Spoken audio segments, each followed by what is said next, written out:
Hello friends, welcome back to Learn with Ashu. So this is part 2 of reproduction in plants class 7th.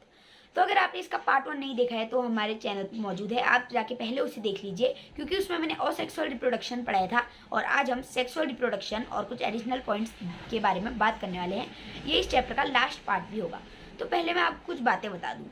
हमने अपनी playlist जारी कर दी है और हमने उसमें क्लास 7 साइंस की आजकल हमारी प्लेलिस्ट चल रही है, उसमें हमने क्लास 7 साइंस के 2 चैप्टर एक्सप्लेन कर दिए हैं। ये हमारा तीसरा चैप्टर भी आज फिनिश हो जाएगा। हम उसमें आगे भी वीडियोस डालते रहेंगे, आप उन्हें भी चेकआउट कर सकते हैं। और एक हफ्ते बाद हम क्लास 7 हिस्ट्री, जियोग्राफी और सिविक्स की भी प्लेलिस्ट जारी करने वाले हैं, वो भी आप बाद में जाके देख सकते हैं। और सितंबर का जब महीना शुरू हो जाएगा तब हम करंट अफेयर्स प्लेलिस्ट या सितंबर के मिड में या सितंबर की शुरुआत में हम करंट अफेयर्स प्लेलिस्ट भी जारी कर देंगे, तो उसे भी देखना ना भूलिएगा। तो चलिए इस वीडियो की शुरुआत करें। तो पहले हमने जाना था कि जो फ्लावर होता है वो प्लांट का रिप्रोडक्टिव पार्ट होता है। अब फ्लावर्स का स्ट्रक्चर याद कीजिए, क्लास 6 में पढ़ा होगा आपने। उसमें बहुत सारे पार्ट्स होते हैं, तो उनमें से एक होता है स्टेमन। स्टेमन क्या है? मेल रिप्रोडक्टिव पार्ट है। और एक होता है पिस्टिल, वो है फीमेल रिप्रोडक्टिव पार्ट। कुछ फ्लावर्स ऐसे हैं जिनमें या तो मेल रिप्रोडक्टिव पार्ट स्टेमन ही स्टेमन होगा या पिस्टिल ही पिस्टिल होगा, उन्हें हम कहते हैं यूनिसेक्सुअल फ्लावर्स। याद आया?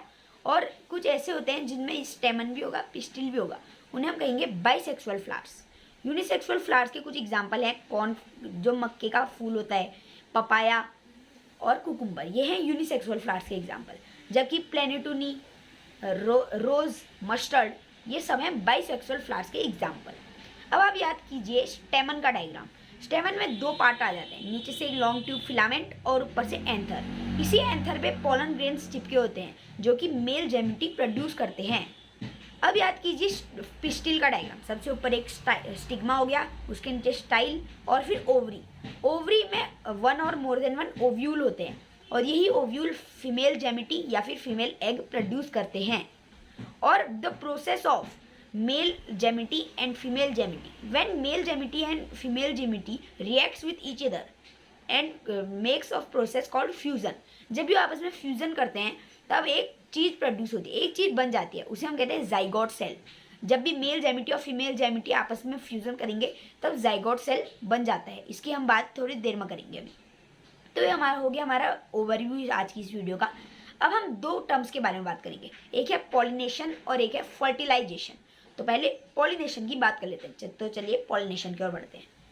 पॉलिनेशन पॉलिनेशन एक ऐसी प्रोसेस है जिसमें क्या होता है, जैसे मैंने आपको बताया था कि एंथर के ऊपर पोलन ग्रेन चिपके होते हैं और ये पोलन ग्रेन बहुत ही हल्के होते हैं, लाइट वेटेड होते हैं, जिसकी वजह से इधर उधर ट्रेवल कर सकते हैं हवा के साथ आसानी से।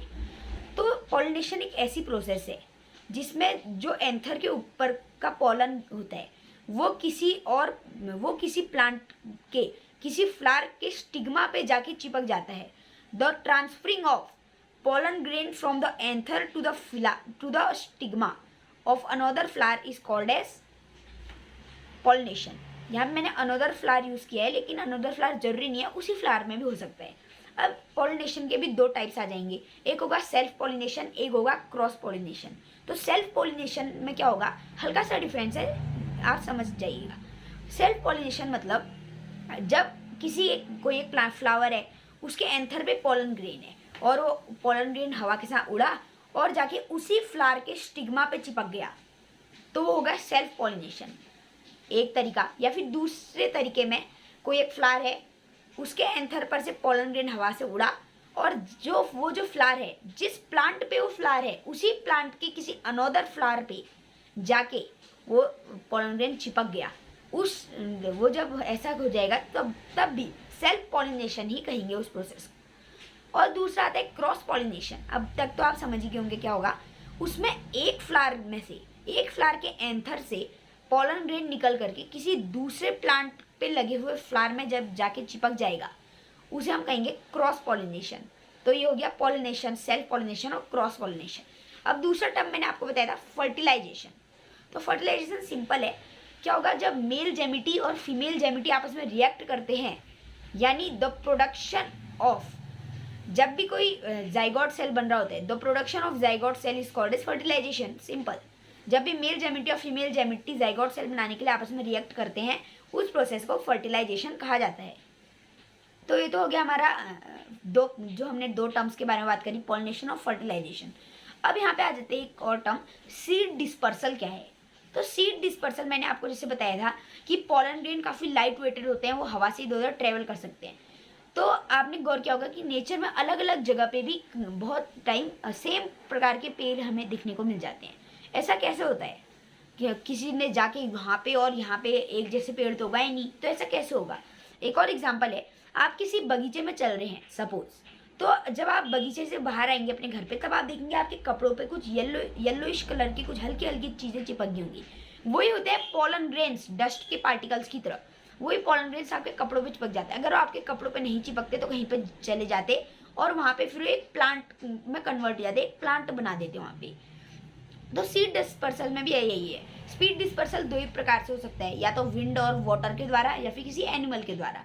जब भी विंड वाटर के द्वारा या एनिमल के द्वारा होगा तब ये एक जगह से सीड निकल के दूसरी जगह पहुंच जाएगा, और वहाँ पे कि अगर ये कहीं पे मिट्टी में रह गया, फिर इसे सफिशिएंट जो भी इसे सफिशिएंट चीज़ें होती है, पानी, मिनरल्स, कार्बन डाइऑक्साइड, ये सब चीज़ें अगर इसे मिल गई तो ये ग्रो कर जाएगा।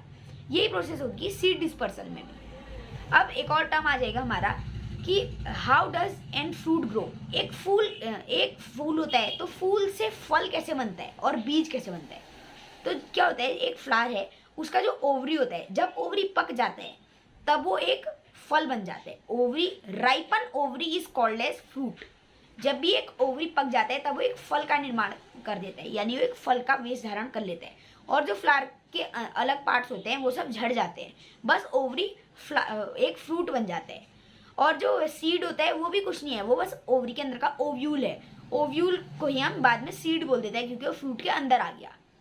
तो ये था आज की वीडियो में। अगर आपको आज की इस वीडियो से कुछ भी सीखने को मिला हो तो इस वीडियो को लाइक शेयर सब्सक्राइब करना ना भूलेगा। ये हो गया हमारा एक और चैप्टर, थर्ड चैप्टर हमने क्लास 7 साइंस प्लेलिस्ट का भी कंप्लीट कर दिया है। इसके कुछ दिनों बाद हम और चैप्टर्स भी लेके आएंगे, तो वीडियो को लास्ट तक जिन्होंने भी देखा है उनका शुक्रिया। वीडियो को लाइक शेयर सब्सक्राइब करना ना भूलेगा। Thank you for watching the video.